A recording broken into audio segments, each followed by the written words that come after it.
Ngayong umagang ito, pag-uusapan natin yung unang susi. Ngayon, pag pinag-uusapan ng susi, ito napakahalaga ng susi pag-uusapan natin ngayon. Kasi kumbaga sa bahay, ito yung master key. Ha? Ang master key sa loob ng bahay, ito yung pinakamahalagang susi. Amen? Kasi master key eh. So, ito ang huwag niyong mamimiss, itong unang topic natin kasi itong napakalaga. Kung gusto mong dumaloy ang favor ng Lord, dapat nasa iyo ang master key. Okay? Ano yung unang susi? Love God first. Yan ang unang susi. Gusto mong dumaloy, gusto mong mabuksan ang pagdaloy ng favor ng Lord? Ano ang unang susi? Love God first. Sa Tagalog, una mong mahalin ang Diyos. Amen. Sabi po dito, sa Matthew chapter 22, verse 37 hanggang 38. Love the Lord your God with all your heart, with all your soul, and with all your mind. This is the first and greatest commandment. Sa Tagalog, ito ang una at pinakamahalagang utos ng Diyos. Anong pinakamahalaga at unang utos ng Diyos? Mahalin mo ang Diyos ng lahat ng iyong puso, lahat ng iyong kaluluwa, lahat ng iyong isip. Package deal. Ibig sabihin, ang utos ng Diyos, mahalin natin siya buong buo. Amen. Gusto mong dumaloy ang pagpapala ng Diyos, ang favor ng Lord, the greatest commandment is to love Him. He does not say the greatest commandment is to serve Him more. To give more work harder. Hindi yung magpakasipag ka. Para may, okay. Hindi siguro nakukuha yung ano natin. May mga animation kasing ginawa dyan yung aking tagagawa. Anyway, nababasa naman po ba? Okay. Sabi diyan, He does not say the greatest commandment is to serve more. Hindi sinabi ng Lord, maglingkod ka, magsipag ka, magpakahirap ka. No. He says it is to love. Not partially, not casually, not when it is convenient, but with all your heart, with all your soul, and with all your mind. Mga kapatid, ang hinahanap na pagmamahal ng Diyos, hindi yung pagmamahal na tira-tira. Pag sinasabi mong ibigay mo ang buong pagmamahal mo sa Diyos ang hinahanap na pagmamahal, hindi tira-tira. Sino rito ang tirador ng kaning totong? Ayan, mga ganyan eh. Tirador ng kaning totong. Bakit? Yun na lang ang natira. Si Lord, ayaw niya ng totong. Amen. Isa may mga ganyan yung may kaibigan ako. Sabi, kumain ka na? Grabe naman. Ang tinira yung totong. Di ba? Kinuskus na lang ng kinuskus. Bakit? Natira sa kanya yung tira-tira. Nung kami po ay nag-aalaga ng mga anak, siguro naranasan na rin to ng mga magulang. No, growing up yung aking mga anak. Tuwing kakain kami, ang mga anak ko, minsan may mga pagkain, hindi nauubos. Mga nanay at tatay, sino rito nasubukan mo nang kumain ng tira ng anak?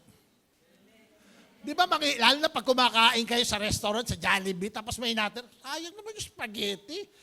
Alam niyo, yung asawa ko, magaling dyan. Tuwing may matitirang mga anak, Daddy, spaghetti na may Jollibee na burger. Sabi ko, okay, halo-halo na, leftover. Pero kinakain ko yun. Kasi nung mga panahon na yon, talagang pag nag-Jollibee, ano na yon, very special sa amin yung ginastusan talaga namin. Sayang naman, nanginayang ako. Walang-wala nung mga panahon na yon. Ayaw namin may nasasayang, kinakain yung mga tira-tira. Amen. Pero si Lord ayaw niya ng tira-tira. Sino dito binibigay mo kay Lord tira-tirang oras? Tira-tirang lakas? Tira-tirang pera? Tapos sasabihin mo, Lord, alam mo namang mahal kita ka man, binobola mo si Lord. Sino rito, katagal mo nang binobola si Lord? God is not looking for leftovers. He is looking for lordship. Favor flows from alignment, not ambition. Ang favor ng Lord, nagpo-flow kung tama yung alignment mo. Pag sinabi nating alignment, alam mo kung sino ang nauuna. Sino ang number one. Amen. Kaya ang susi po talaga ngayon, love God first. Kapatid, unahin mo si Lord. Unahin mo lang si Lord. Amen.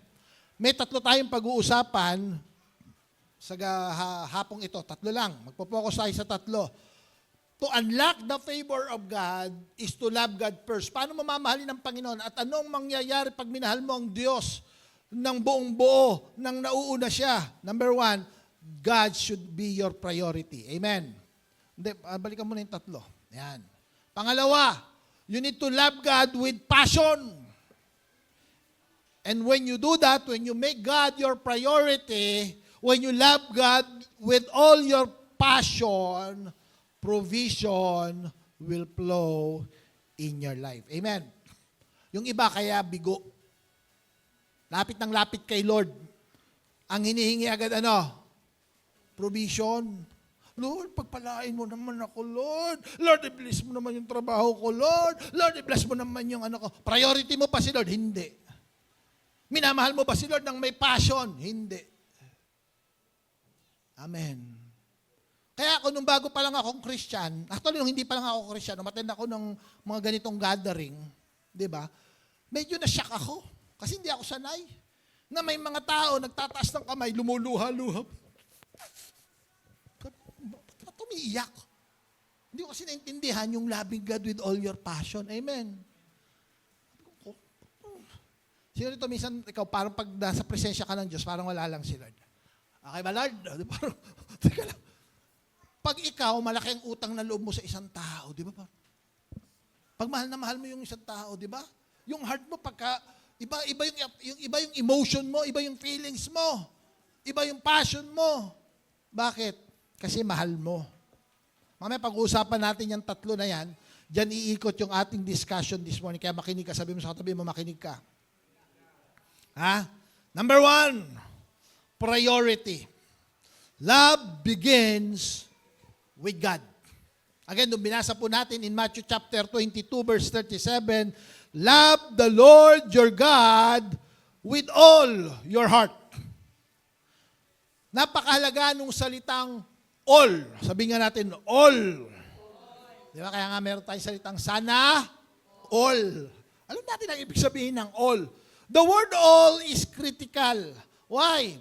Because God is not asking for portion of your heart. Some people find it easy, napakadaling ibigay ng bahagi ng puso, bahagi ng buhay, bahagi ng ating oras. Ang hinihingi ng Diyos na pagmamahal ay all. God is not asking you. Are you listening? Hindi hinihingi ng Diyos na gawin mong mahalaga ang Diyos. Sino dito mahalaga ang Diyos sa buhay mo? Hindi hinihingi ng Diyos na gawin mo siyang mahalaga. Kasi yung aso mo mahalaga din sa'yo. Amen. Di na mahalaga ba sa'yo yung aso mo? Di ba? Iiyak si Dina pag may nangyari kahit sa kanyang mga loving doggy niya. Walang masama doon. Pero hindi hinihingi ng Diyos na maging mahalaga din siya sa'yo. Ang hinihingi ng Diyos, unahin mo siya sa lahat. Are you listening? May mga bagay na mahalaga sa'yo. Mahalaga sa akin yung kotse. Kasi ginagamit ko yan. Amen? Ayan pag nagpa-check ka, pagka nagpa-PMS ka, gagastos ka, 5,000. Pagka may nasira, 10,000. Pag nagpalit ka ng gulong, 20,000. Hindi pa itong ginagastosan. Mahalaga. Amen.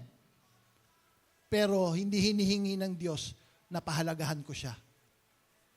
Okay? Kasi minsan tayo, alam mo, mahalaga sa akin si Lord. Kapatid, hindi hinihingi ni Lord na maging mahalaga siya. Ang hinihingi ng Diyos, unahin mo siya. Dahil pag inuna mo ang Diyos, yan ang ibig sabihin ng salitang all. Yung iba nag-struggle dyan. Bakit? Hirap tayong unahin si Lord. Mas inuuna mo ang karir mo. Kaya nga kaya mong ipagpalit si Lord sa karir? Sino dito hindi mo pagpapalit si Lord sa karir? Sabi ng Lord, nag-a-unlock na ito ng favor. Bakit? Abay, inuna na ako. Amen. Yung iba kasi sa atin, anong pinagkaiba nung nauuna si Lord sa mahalaga si Lord? Mahalaga si Lord sa akin, kaya si Lord sinisingit ko. Sinisingit ko sa oras ko, sinisingit ko sa pera ko, iniisip ko, sinisingit mo lang si Lord kasi mahalaga. Pero pag inuna mo si Lord, kaya mong isang tabi lahat kasi hindi lang mahalaga, una si Lord. Amen. We need to plan our life. We need to plan our family na hindi hiwalay ang Diyos. Uunahin mo lagi ang Diyos. Again, ulitin ko, hindi katanggap-tanggap sa Diyos ang tira-tira. Kaya sa Old Testament, no, kasi nung unang panahon po, nung panahon ng Old Testament, pag sila ay nagdadala ng offering sa Diyos, ang kanilang mga ino-offer, yung kanilang mga ani, yung kanilang mga alagang hayop. Ang sabi ng Diyos, hindi ako tumatanggap ng mga alay na pilay. Mga alay na may sakit. Mga alay na may depekto. Kasi mauutak yung mga ibang Israelita nung araw. Pag yan nag-aalaga ng kambing, nag-aalaga ng baka, nanganak. Sabi ng Diyos, yung mga anak, unang anak ibigay mo kay Lord. The best of your herds. Anong ibibigay? The best. Alam mo ginagawa ng iba? Pag nanganak yung baka, may 3 anak, yung isa pilay. Nako, mahirap ibenta to. Ialay na lang kay Lord yung pilay. Dadalhin sa temple, yung pilay. Yung isa naghihinga, nako mukhang may sakit, mamamatay na to. Bilisan mo, ialay na natin bago mamatay. Ang ibinibigay kay Lord, tira-tira. Sabihin mo ulit sa katabi mo, ayaw ni Lord ng tira-tira. God is not moved by what we give Him after we have satisfied ourselves. He is honored when He give Him the first and the best. Even sa sarili natin. Yung iba kasi magbibigay kay Lord, sasatisfy niya muna yung sarili niya. We need to honor Him and we need to give Him the first and the best. Anong sabi ng Bible? Proverbs chapter 3 verse 9.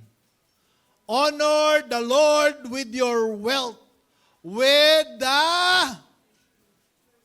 first fruit of all your crops. All. Kaya yung iba nagtataka, paano ba i-unlock ang favor ng Lord? Unahin mo si Lord. Kaya po tayo may first fruit festival every year. Pinapakita natin kay Lord, Lord, una ka. Bago ko i-enjoy ang sarili ko sa mga pagpapala mo ngayong taon na ito, uunahin muna kita. When you make God first, God will satisfy you. Amen. Abay, last year kami po ay nakapunta ng aking may bahay sa Singapore. Abay, nagtapos ang taon, kami po, ay hindi naman nagtapos ang taon, no? Early this January. Okay. Early this January, kami po ay nag-enjoy sa Boracay. Pero sabi ko nga, mahal, ngayong first fruit, declare natin naman, buong pamilya, mamamasyal tayo, lalabas tayo. Pupunta tayo ng Hong Kong this year. Amen. Sabi ko sa mga anak ko, sinabi na namin, handa na mga passport, mag-Hong Kong tayo. Pero unahin muna natin si Lord, magpe-first fruit muna tayo. Amen. Yung iba sa atin, enjoy muna tayo. Magbigay tayo kayo, wala nang natira, Lord, pasensya, next time ka na lang, Lord. No. Ang sabi ng Bible, honor the Lord with your wealth, with the first fruit of all your crop. Ang favor ng Lord, it flows from alignment, not ambition. Kaya dapat, i-align mo muna ang sarili mo. When you say alignment, you are saying, God, you are first. Nakita niya? Nabasa niyo? O wala kasi sa screen, hindi lumalabas, hindi ko alam bakit. Ayan pala. Alignment says, God, you are first. Even if it costs me. Wow. Sino dito kaya mong unahin si Lord kahit it will cost you something? Are you willing to make God first even if it costs you something? Kaya pala sabi ng Matthew chapter 6, verse 33. Seek first. Naku, puro first, no? Ang dami palang first sa Bible. Sabi ko sa inyo, mahalaga yung first sa Bible. Seek first the kingdom of God and His righteousness. And all these things shall be added unto you. Ano yung mga all these things? Ako, napag-usapan na natin yan. Lahat ng pangangailangan mo ng pagkain, pangangailangan mo ng damit, pangangailangan mo sa iyong pamilya, lahat yan, ina-add na lang ni Lord kung uunahin natin siya. Amen. When God is first, decisions become clearer. Peace replaces pressure. Provision follows.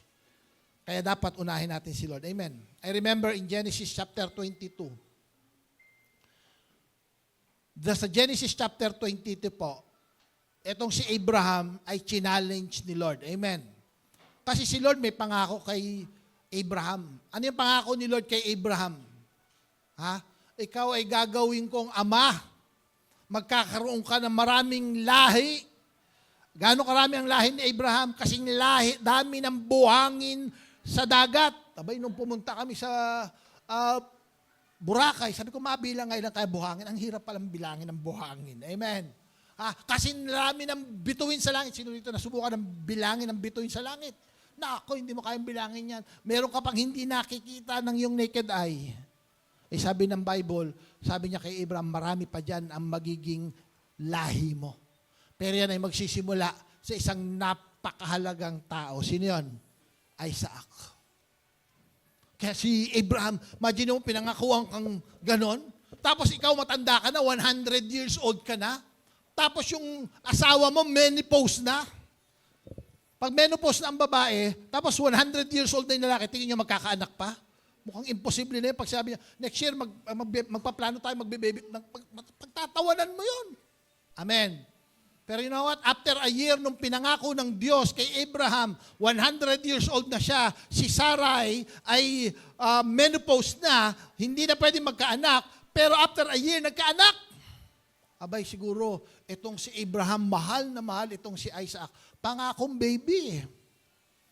Pero one day, sabi ni Lord, ginising ng Lord si Abraham. Abraham, wake up. Yes, Lord. Abay, pumunta ka doon sa Mount Moriah. I-offer mo si Isaac. Talaga po, abay pina-offer. Anong ginawa ni Abraham? Sabi ng Bible, early in the morning. Early in the morning, gumising. Ginising ang kanyang dalawang servant, ginising si Isaac. Saan tayo pupunta tayo? Mag-o-offer tayo ng sacrifice kay Lord. Di ba? Lumapit siya, dinala, pumunta sila doon sa Mount Moriah. Umakyat sila at doon, isa-sacrifice niya si Isaac. Uunahin niya. Pero ang sabi ng Lord, huwag mong saktan ang bata. Alam ko na ikaw ay nagmamahal sa akin. Abraham learned to love not the promise, but the promiser. The question is, do you love the promise more than the promiser? Sino mas mahal mo? Yung nagbigay ng pangako o yung pangako? Anong hinahabol mo? Ang Diyos o ang pagpapala? Kapatid, ang pagpapala, bonus na lang ni Lord. Amen. Una mong hanapin ang ating Panginoon. Malalaman mo kung una na si Lord sa buhay mo, check mo. Magkaroon tayo ng heart check. What gets your first attention? Your first energy, your first affection. Anong unang-unang nakakakuha ng attention mo? Anong unang-unang kumukuha ng schedule mo, ng lakas mo? Minsan lupaypay na tayo, lupaypay na sa trabaho, lupaypay na sa dami ng ginagawa mo, wala ka ng lakas na ibibigay mo kay Lord. Tapos sasabihin mo, mahal mo si Lord? Amen. Tuwing nagkakaroon po ng counseling sa mga mag-aasawa, mga magpa-partner, nagkakaproblema sa kanilang relationship, ang laging nagiging factor, nawawala na sila ng oras sa isa't isa. Amen. Pag masyado nang napokus sa trabaho, hindi naramdam ng isa na mahal siya. Kaya sabi ko kay Pastora, magkaroon tayo ng couples night. Let's rekindle the love. Di ba? Yung pag nga nagkatinginan kayo, di ba? Kaya lang pag nawala na yung oras natin sa isa't isa, nabisi na tayo, ang dami natin ginagawa. Yung asawa natin, hindi na siya ang number one sa buhay mo. Sabi nung isa, hindi. Dapat ang asawa, hindi siya ang number one. Dapat siya ang only one. Kasi kung may number one, may number, ayan. Kay Lord, lalo na kay Lord, una dapat si Lord. Sabi mo nga sa katabi mo, una dapat si Lord. When God is first, devotion grows. When God is first, your decision, wisdom follows. When God is first in your finances, provision is released.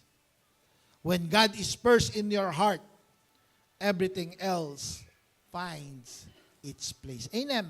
Pag inuna mo si Lord, sa oras mo, yung devotion mo kay Lord, mag-grow yan.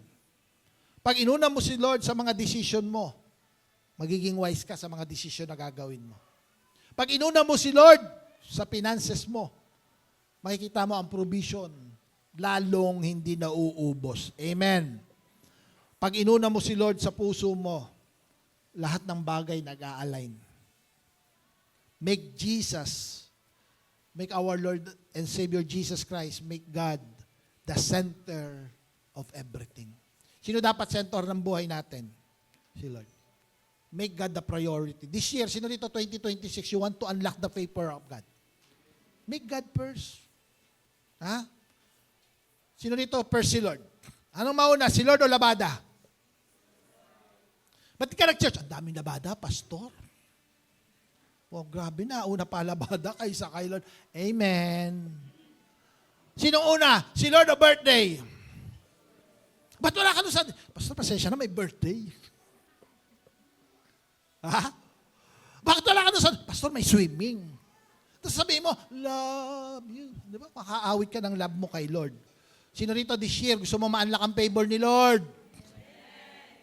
Make God first. Siya ang priority mo this year, 2026. Amen. Palapakan niya natin si Lord. Kaya po tayo nagkaroon ng annual planning. Sabi ko, Pastora, bakit? I-meet na natin lahat ng mga leaders, yung mga potential leaders natin, yung mga nagte-training, i-meet natin ngayong ano na to. Para ngayon, ililay down na natin, ito ang ating gagawin kay Lord. O ayusin nyo na mga kalendar nyo. Ha? Hindi si Lord ang mag-a-adjust sa atin, tayo mag-a-adjust sa mga kalooban ng Panginoon. Amen. Tingnan mo, ibang magiging favor ni Lord sa'yo. Amen. O, punta tayo sa number 2. Ito napakalaga ng number 2. Passion. Pag pinag-uusapan ng passion, love is wholehearted. Pag binigay mo ang puso mo kay Lord, huwag hating puso. Ang nais ng Diyos, sabi nila, pusong basag. Kasi kinanta natin. Si Tita Lisa, alam ko nasa isip mo. Pastor, di ba pusong basag? Ang sabi ko, pusong buo. Natawa ko kay Tita, napangiti bigla si Tita. Parang nabasa ko yung isip ni Tita. Kasi kanina, kinanta natin, di ba? Tama ba? Kinanta natin yun, Daniel, pusong basag. Aside sa pusong basag, kasi pag basag yung puso mo, basta buo, tanggap ni Lord yan. Di ba? Sino dito basag ang puso mo? Ang daming problema. Broken ka. Parang sabi ng Lord, sige, dali mo sa akin, basta buo. Yung iba, hindi naman basag yung puso, hati naman. Ano, ilan ba yung binigay mo kay Lord? 1/4. Lord, I love you with 1/4 of my heart. Ano ba yan? 1/4? I love you with the half of my heart. No! Sa Bible, lagi mo makikita, ang hinahanap ni Lord, whole-hearted devotion. Buo. Di ba? Bibigay mo kay Lord, hati. 1/4. Ano yun? Ha? God is not satisfied with external alignment. Ano yung external alignment? I-explain ko sa inyo yan. Nandiyan ba yan? Wala. God is not impressed. Wala. Okay. God is not satisfied with external alignment alone. He desires internal devotion. Ano pinagkaiba ng external alignment sa internal devotion? Ang external alignment, yung gumagawa ka ng mga activities. Punta ka sa church. Sige po, taas po natin ating mga kamay. Palakpak tayo kay Lord. Mawi tayo. Sabi nung worship leader, lift up our hands to the Lord. Ang tawag dyan, external alignment. Attend ka ng Bible study. Nakaupo ka lang doon. Walang passion. Amen. Sumusunod ka lang, parang requirement. Iba yung excited ka, passionate ka, let's lift up our, Lord, I worship you, I need. Yung iba, sabi, ba naman itong katabi ko, iyak. Huwag mo silang pakialaman. Bakit? Mas ino-honor ng Lord yung pusong nakikita niyang sabik-sabik sa Kanya. Amen. Kaysa gumagawa ka, nag-church ka, halika na, mag-church na tayo, bakit? Mamaya kung ano pa sabihin. Nag-church ka para sa sasabihin ng ibang tao? No, nag-church ka kasi gusto mong hanapin si Lord. You desire God. Amen. Ang tawag niyan, internal devotion. Desire for God. You seek God. Ang sabi ng Deuteronomy chapter 6 verse 5, love the Lord your God with all your heart, with all your soul, and with all your strength. Mahalin natin si Lord. Amen. Buong buo. Hindi lang, kasi ito mahirap mga kapatid, pag ikaw gumagawa ka lang ng mga religious activity without the heart, para namang napipilitan ka lang kay Lord. Tingnan niyo, ito dapat ang ating arrangement. Number 1, we want to have affection for God. Affection. Affection, when you have your affection with God, then you will have your attention with God. Amen. Affection means feeling. Sino rito may feeling ka kay Lord? Ay, balikan nyo, sino rito na in love na? Anong naramdaman mo nung una mo nakita yung love mo? Ha? Di ba kaya minsan may mga lalaki pagkaharap na yung na-in love siya, hindi na alam ang sasabihin. Namumula. Kahit negro, namumula.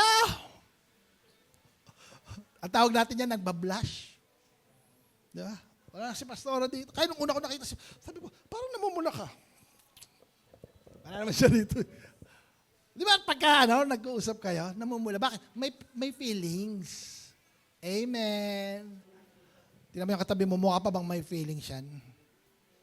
Yung mga babae, subukan nyo, may nanliligaw sa'yo. Tapos yung nanliligaw sa'yo, alam mo kasi, ang edad ko, 27, binibilang ko kasi, kaya kailangan ko na magka-girlfriend. Available ka ba? Di ba?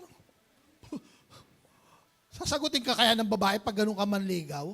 Di ba? Hindi kasi kinukompute ko, napakahalaga kasi ng pag-aasawa ngayon, kailangan yan. At kung magpapalaki ng anak, kailangan, bata-bata pa may lakas. Available ka, sabihin mo kung okay lang sa'yo. Ito naman ang ibibigay ko sa'yo. Teka lang, ano to, business transaction? Di ba, minsan, i-rekindle mo muna yung feelings. Amen. Masarap magmahalan pag mayroong ano. Pero, mga kapatid, makinig. Ang pagmamahal, hindi lang feelings. Amen. Dapat may commitment. Kaya papasok yung pangalawa. Ano yung pangalawa? Attention. Pag may feelings sa isang tao, magbibigay ka ng attention, magbibigay ka ng oras, magbibigay ka ng devotion, magbibigay ka ng commitment. So pag minahal mo si Lord with all your heart, with passion, dapat bibigyan mo rin siya ng attention. Magkukumit ka sa Kanya. Amen. Aalamin mo anong ayaw at gusto niya.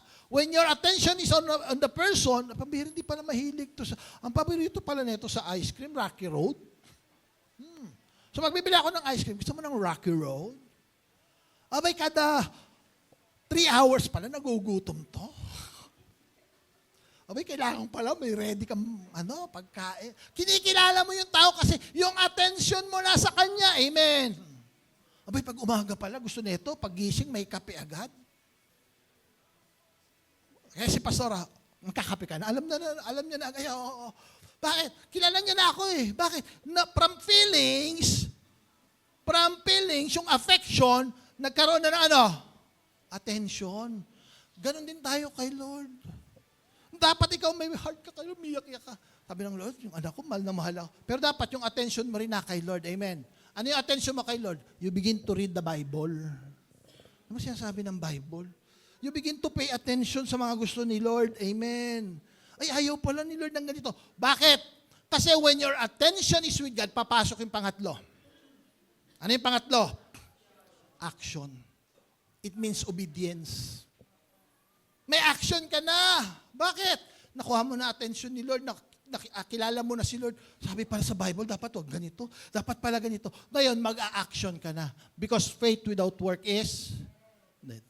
So from affection, magkakaroon ka ng attention, and then it will lead you to action. Amen.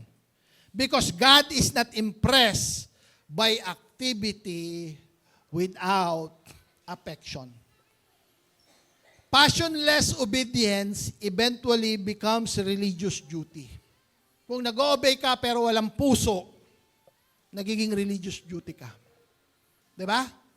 Nung nanonood ako ng tennis, di ko alam kung napanood nyo yung laban ni Alex Ayala eh. Mga Pilipino, first, nagrereklamo yung ibang bansa kasi ang tennis, mga Pilipino kasi hindi sanay sa tennis. Sa ibang bansa kasi nagsimula yan sa ibang bansa. Ang tawag nila dyan, gentleman sport. Yan, tahimik lang mga nanonood dyan. Tapos pagka mayroong nag-points, palakpakan lang sila. Hindi parang basketball. Nagulat yung mga player nung naglaro dito sa Philippine Open sa Pilipinas. Alex! Mga player nagugulat.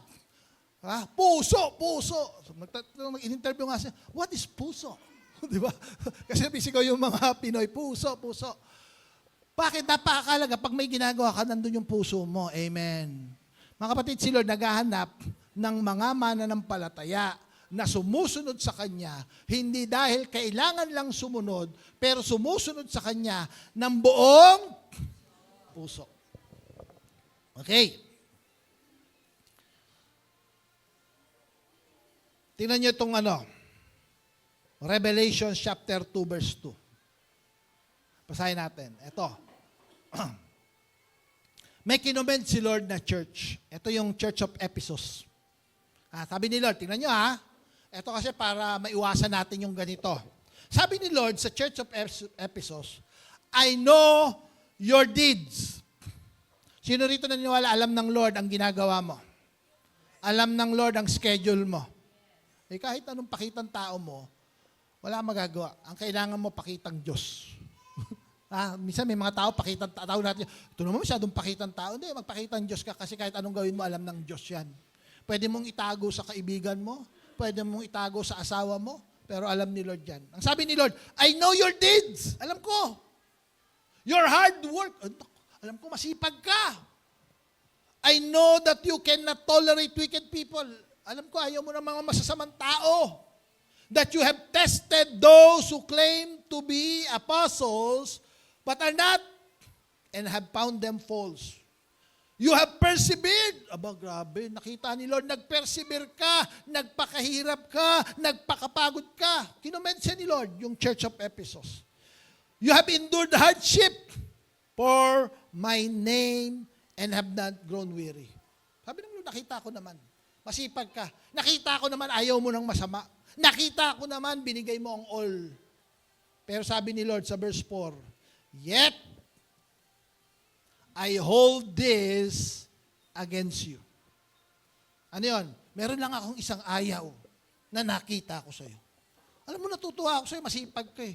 Alam mo, natutuwa ako sa'yo, nandito ka every Sunday eh. Alam mo, natutuwa ako, nagbibigay ka eh. Alam mo, natutuwa ako, ayaw mo ng masama eh. Pero meron lang ako isang bagay na against you.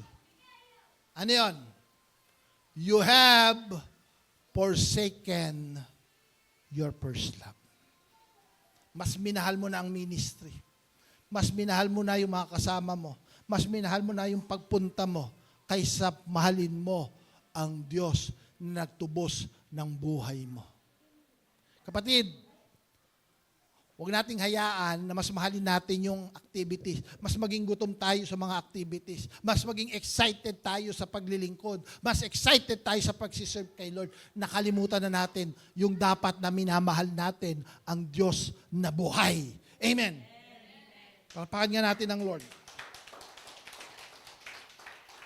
Pastor, paano ba dapat minamahal ng Diyos? Ay, si David, meron siyang sinulat na Psalms kung paano dapat inihalin tulad niya ang pagmamahal natin sa Diyos. Ito ay dito po sa Psalms chapter 42 verse 1. Ano ang sabi ni David dito sa Psalms chapter 42 verse 1 na isinulat niya sa Bible? Ang sabi niya rito, as the deer pants for streams of water, so my soul pants for you, my God. Kung paanong ang isang usa na pagod, kasi ang usa po, alam niyo ba, ang usa napakabilis tumakbo niyan. Tatakbo yan kung saan sa pupunta yan. Pero at the end of the day, pag nauhaw yan, isa lang ang hahanapin yan, ano? Tubig. Kaya nga yung mga mangangaso, nag-aabang ng usa. Hindi ko alam kung nakakapanood kayo. Karamihan ng usa, hindi mo mahuhuli yan sa field. Bakit? Ang bilis. Napakaliksi, hindi lang yan mabilis. Kasi ang usa, pag tumakbo, hindi diretso. Nagsisigsag-sigsag yan. Ang hilap pulihin yan. Pero, ang usa, alam niyo kung saan nahuhuli? Sa ilog. Kayo mga hunter, pupunta yan malapit sa streams of water. Kasi alam nila, pag ang usa, nasa streams of water, nakapokus sa tubig, enjoy na enjoy sa tubig. Ang usa, pag umiinom niya, hindi niya alam, dangerous siya. Lahat ng attention niya kasi nandun na sa tubig. Sino nito? Ganun ka manabik kay Lord. Ganun ka kauhaw kay Lord. Amen. Na pagka na kay Lord ka, nag-worship ka kay Lord, hindi mo na pakialam yung tabi mo, bakit wala ang pakialam sa'yo? Basta ako kay Lord. Amen. Sino nito? Pagka nagpo-focus ka kay Lord, nag-worship ka kay Lord, parang wala sa tono yung backup dancer. Dancer, no? Yung backup singer. Bakit parang ang gulo ng drums? Hindi na iniisip mo. Di mo iniisip yung mga external things that's happening. Bakit? Nakapokus ka kay Lord para kang usa, nasabik sa tubig. You are pants after God. Ang nais mo lang presensya ni Lord. Amen. Ang ini-enjoy mo hindi yung music. Ang ini-enjoy mo hindi yung beat. Hindi ka nakatingin sa mga tao sa harap. Ang tinitignan mo presensya ng Lord. Sabi ng Lord, yun ang gusto ko na attitude mo. Na para kang usa, nasabik sa Panginoon. Listen, you can never grow beyond the level of your desire for God. Sino ito gusto mo mag-grow sa relationship mo kay Lord? Kapatid, pag nawala na ang desire mo kay God, hindi ka na mag-grow. Kaya ako nalulungkot ako, may mga mananampalataya na wala na yung desire. Kahit anong sabi, mag-church ka. Busy, daming ginagawa. Nagdadahilan na lang. Kasi nawala na yung desire. Hindi na nag-grow. Pag tinanong, alam mo naman ako, naniniwala pa rin naman ako kay Lord. Pero hindi na nag-grow. Wala nang desire mag-church, wala nang desire mag-serve kay Lord. Bakit? Nawala na yung desire for God. Why? Because passion, eto mga kapatid, tandaan niyo to, passion determines pursuit. Sa Tagalog, kung ano ang tumitibok sa puso mo, yun ang hahabulin mo. Are you listening? Kung ano ang tibok ng puso mo, yun ang hahabulin mo. Kung ang tibok ng puso mo, pera, yan ang hahabulin mo. Kung ang tibok ng puso mo, karir, yan ang hahabulin mo. Kung ang tibok ng puso mo, title, yan ang hanapin mo. Kung ang tibok ng puso mo, bisyo, yan ang hahabulin mo. Pag ang tibok ng puso mo, pleasure, yan ang hahabulin mo. Pero kung ang tibok ng puso mo si Lord, hindi ka papayag na hindi mo maranasan ang Diyos. Ang maganda rito, kung si Lord ang tibok ng puso mo, sigurado ako, mahahanap mo si Lord. Amen. Bakit? Ang pangako ng Lord sa Jeremiah 29 verse 13, you will seek me. And, pag hinanap mo raw si Lord, makikita mo hindi. Makikita mo. Pero, you need to seek me with what? All na naman, no? Ayaw talaga ni Lord ng 1/4, no? All your heart. You will find me when you seek me with all your heart.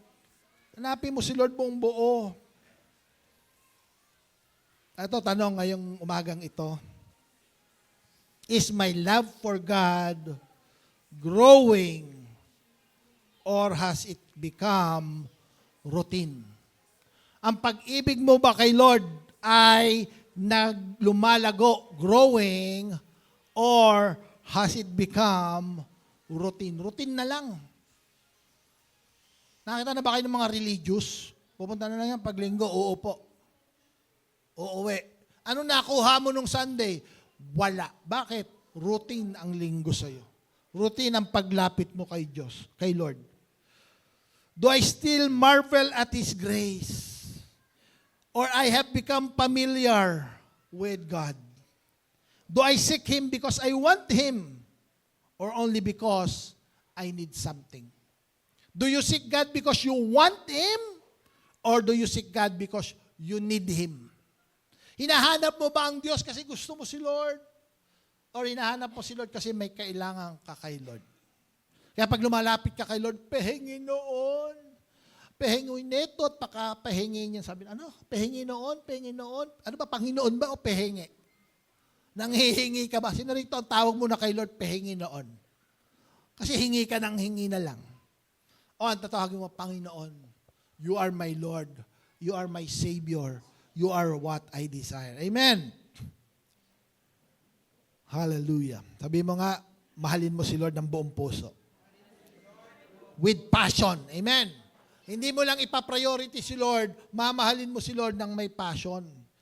And pag minahal natin si Lord with all our passion, inuna natin si Lord, number 3, provision will happen. Amen. Love activates the blessing of God. Yan ang inuna mo si Lord. Minahal mo si Lord, hinanap mo si Lord with all your heart. Hindi 1/4. Ma-unlock ang blessing ni God. In the kingdom of God, blessing is not chased, it is attracted. Sa kaharian ng Diyos, ang pagpapala hindi hinahabol. Ang pagpapala ang hahabol sa'yo. Amen. Pag sinabi natin attracted, nakita na ba kayo ng magnet? Ang magnet, pag may malapit na bakal, metal, na-attract sa magnet. Amen. Dumidikit sa magnet. Naglalakad na, iganon mo lang yung magnet, may mga bakal. Ganon mo, lahat ng bakal dyan, didikitan. Bakit? Na-attract niya. Sa kaharian ng Panginoon, ang mananampalataya, hindi ikaw yung naghahanap ng pagpapala. Kung tunay at tapat ang pagmamahal mo sa Diyos, habang naglalakad kayo, mga pagpapala na-attract sa'yo. Opportunities are open. Blessing are coming to you. Ang tawag dyan, favor of God. Amen. Kaya dapat tayo dala-dala. Sino dito dala-dala mo ang favor ni Lord? Tingnan nyo, basahin uli natin yung binasa natin sa Proverbs chapter 3 verse 9. Tuloy natin yon. Honor the Lord with your wealth, with the first fruit of all your crops. Ano mangyayari? Then, sabihin mga natin yung word na yun, then your barns will be filled to what? Alam niyo ba ibig sabihin ng overflowing? Sobra, sobra, sobra, sobra. And your vats will brim over with new wine. Ano ibig sabihin ng new wine? Ang pagpapalang bibigay sa'yo ng Diyos, sariwa, hindi luma. Hindi ka bibigyan ng Diyos ng double dead na karne. Hindi sariwa yon. Amen. Hindi ka bibigyan ng Lord ng bilasang isda. Hindi pagpapala ni Lord yun. New wine, new favor, new blessing every day. Honor flows from the love, and the blessing flows from you honoring our God. Parang nung panahon ni Prophet Elijah. May tubig ba dyan? Sweetheart, wala yung tubig ko. Ayan pa. Think of the widow in 1 Kings chapter 17. Who gave Elijah her last meal. Her act was not about abundance. It was about affection and trust. And because she put God first, her jar of flour, thank you, never run dry. Yung poor widow na to, nung inuna niya, yung prophet of God, binigay niya sa Lord, sa halip na unahin niya silang mag-ina, inuna niya yung prophet of God, inuna niya si Lord, yung kanyang jar of flour, never run. Sino rito gusto mo yung provision ng Lord hindi nauubos? Abay, kailangan unahin natin si Lord. Amen. Mahalin muna natin si Lord.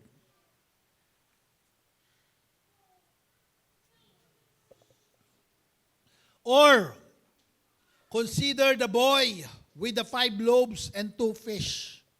He didn't have much yung bata. Nagbigay ng tinapay at saka isda. Abay, makita mo yung tinapay at saka isda, nag-multiply na pakain 5,000. Amen. More than enough. What we place in God's hands through love, He multiplies through power. Kaya nga sabi sa Philippians chapter 4 verse 19, and my God will meet all, pag mamahalin mo si Lord with all your heart, God will meet all. Lahat daw ng ano mo? Pangangailangan mo. Sino ito may mga pangangailangan? Lahat yan, sagot ni Lord. Kung mamahalin mo si Lord with all your heart. God will meet all your needs according to His riches and glory in Christ Jesus. Mga kapatid, God does not bless us to replace Him. He bless us to reveal Himself. Pinagpapala tayo ng Diyos hindi para palitan natin nung pagpapala ang Diyos. Minsan, ang sinasamba mo na yung pagpapala kaysa si Lord. Amen. God bless you not to replace Him, but He blesses us to reveal Him. Ito, napaganda. Listen, makinig kayo lahat dito ha. Love is proven, ang pagmamahal sa Diyos, love is proven in scarcity before it is rewarded with abundance. Sa Tagalog, ang pag-ibig ay nasusubok sa kakulangan bago ito pagpalain ng kasaganaan. Itetest ka muna ni Lord eh. Susubukan muna ng Diyos ang pag-ibig mo sa oras na wala ka. So tingnan ng Lord, mahal kaya ako nito kahit wala siyang pera? O ang habol lang nito, yung pagpapala na ibibigay ko sa Kanya. Pero pag nakita ng Diyos na sa mga oras ng kakulangan, sa oras ng kagipitan, minahal mo pa rin si Lord, inuna mo pa rin si Lord, sabihin ko sa inyo, pagpapalain ka ng kasaganaan ng Diyos. Amen. Kaya dapat unahin natin si Lord. Amen. We need to make God the center of everything. Ang sabi ng Proverbs chapter 3 verse 6, in all your ways, acknowledge Him, and He shall direct my path. Let me end on this story. Magtatapos na po tayo.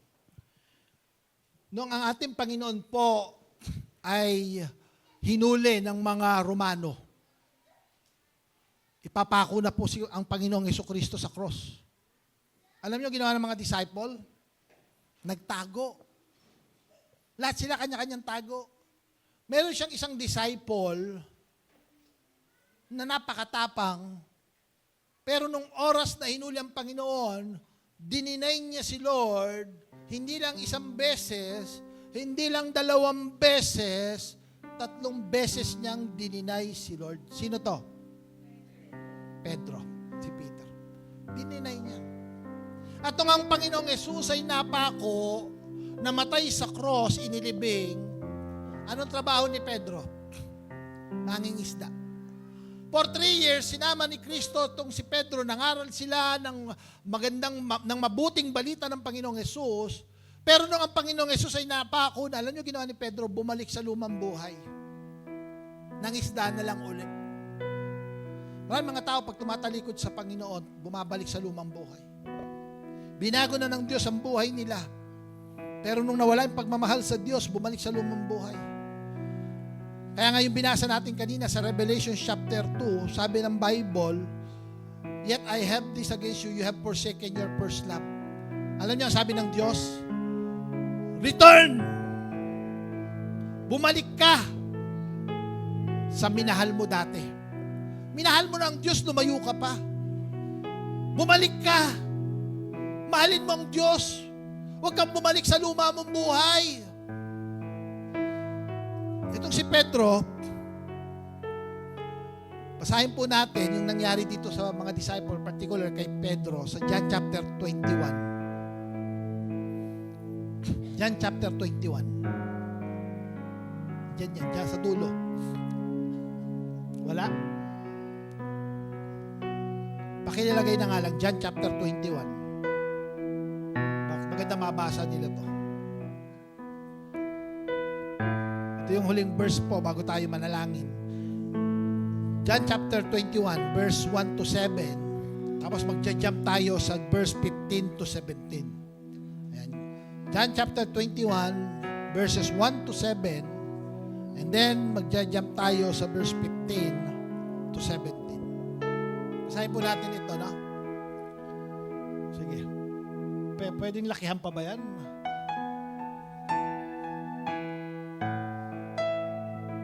Kasi na po kayo, hindi pala naisama rito sa ating PowerPoint.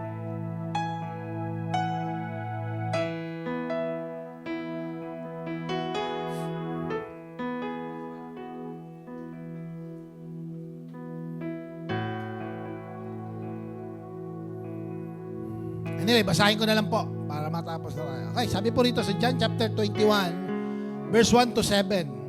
Afterward, Jesus appeared again to His disciple. Nagpakita naman ng Panginoon. Ito po, nag-resurrect na.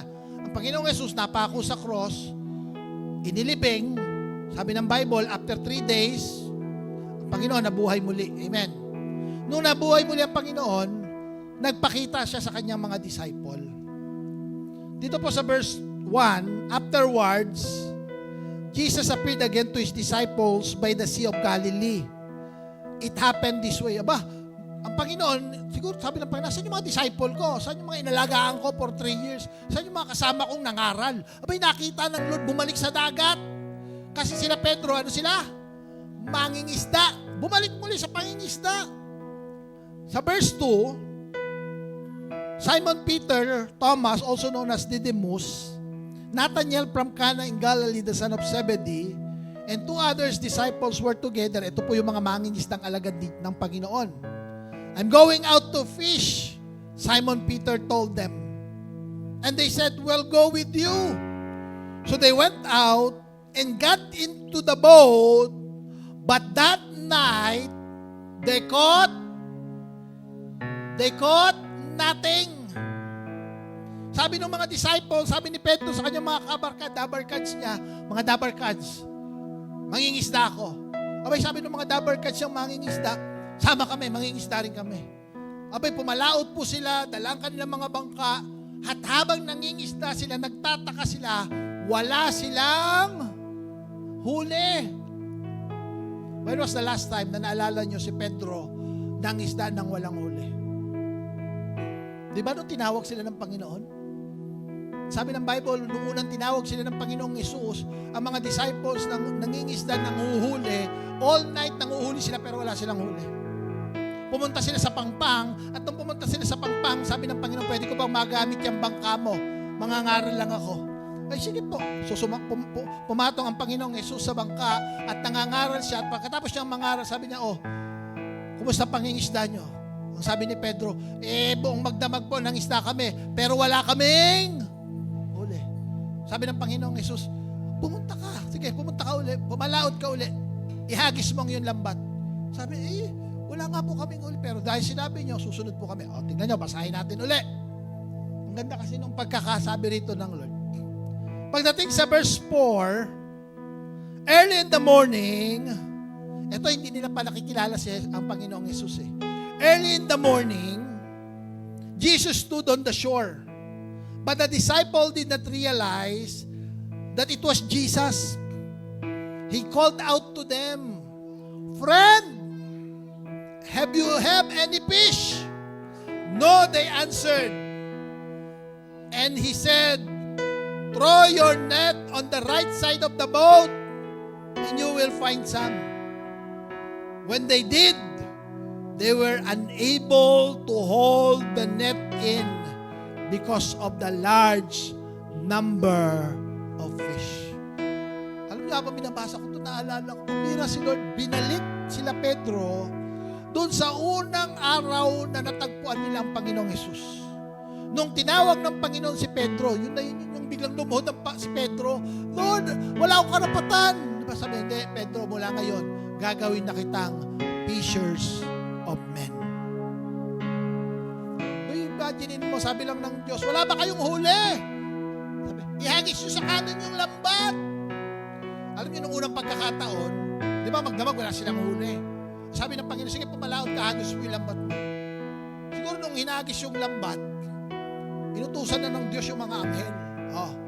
Sabihin nyo sa mga isda, pagka hinagis yung lambat, puntahan doon sa lambat. Di ba? Sabi siguro ng mga angel, calling all fish. Pumunta kayo doon sa bangka ni Pedro. Yung mga isda, buti pa yung isda masunurin. Amen. Yung mga isda, puntahan doon sa sabi ng pangalawa, ngayon na naman, paghagis na naman nilang lambat. Hindi daw nila maakyat. Siguro nung panahon na to, may naalala na sila Pedro. Kasi pag tinignan natin, ang sabi po rito, in verse 16, sa verse 7, then the disciple whom Jesus loved said to Peter, it is the Lord. Nag-flashback. Teka, parang nangyari na to Nung na-realize nila, nung tinignan nila, pambira, yung Panginoon pala yung nasa pangpang. Naalala na nila. As soon as Simon Peter heard him, he says, it is the Lord. He wrapped his outer garment around him and jumped into the water. Lumapit na siya sa Panginoon. Ngayon, ito na. Kaharap niya ng Panginoon. Nandun na sila, kumakain na sila ng huling isda. Verse 15. When they had finished eating, Jesus said to Simon Peter, Simon, son of John, do you love me? Do you love me more than this? Ano yung more than this? Mas mahal mo ba ako kaysa dito sa dati mong buhay? Kasi nung iniwan mo ako, bumalik ka sa pangingisda. Mas mahal mo ba ako kaysa sa pangingisda? Do you love me more than all these things this world can offer to you? Ano sabi ni Peter? Yes, Lord. He said, you know that I love you. Jesus said, feed my lamb. Again, Jesus said, Simon, son of John, do you love me? He answered, yes, Lord. You know that I love you. Jesus said, take care of my sheep. The third time, he said to him, Simon, son of John, do you love me? Peter was hurt because Jesus asked him the third time. Grabe, ikaw pa nasaktan. Third time kang tinanong ni Lord, kung mahal mo siya, bakit? 3 beses mo rin siyang dininay. Amen. 3 beses din siya tinanong ni Lord, do you love me? He said, Lord, you know all things. You know that I love you. Jesus said, feed my sheep. Mga kapatid, sa pagtatapos natin ngayong umagang ito, do you love the Lord? Do you love God more on those things na meron ka? Mas mahal mo ba si Lord sa mga bisyo mo? Mas mahal mo ba si Lord sa mga kayang ibigay ng mundong ito? That's the question of God. Kung paano si Pedro, nung bumabalik na siya doon sa kanyang lumang buhay, sabi ng Lord, babalik kita doon sa unang pagkakataon na binigay mo yung buhay mo sa akin. Maaaring yung iba, nagbigay na kayo, nagkumit na kayo ng buhay sa Panginoon. Pero one way or another, napatalikod ka kay Lord. Bumalik ka sa luma mong buhay. Ngayong umagang ito, tinatanong ka ng Lord, siya ba ang sentro ng buhay mo? Is He the center of it all? Siya ba ang una sa buhay mo? Siya ba ang puso, tibok ng puso? Pwede ba ngayong umagang ito? Let's make God the center of our heart. Amen? Sige po, tayo pong lahat ay tumayo. Kung ikaw ay tatanungin ni Lord ngayong umagang ito, do you love God? Bago mo sagutin niyang kapatid, siyasatin mo ang puso natin. Si Lord ang hinihingi, hindi yung 1/4 ng puso mo. Ano yung hinihingi ni Lord? Buo. Amen. Sige po, tayo po'y lumapit sa Panginoon, tayo po'y manalangin.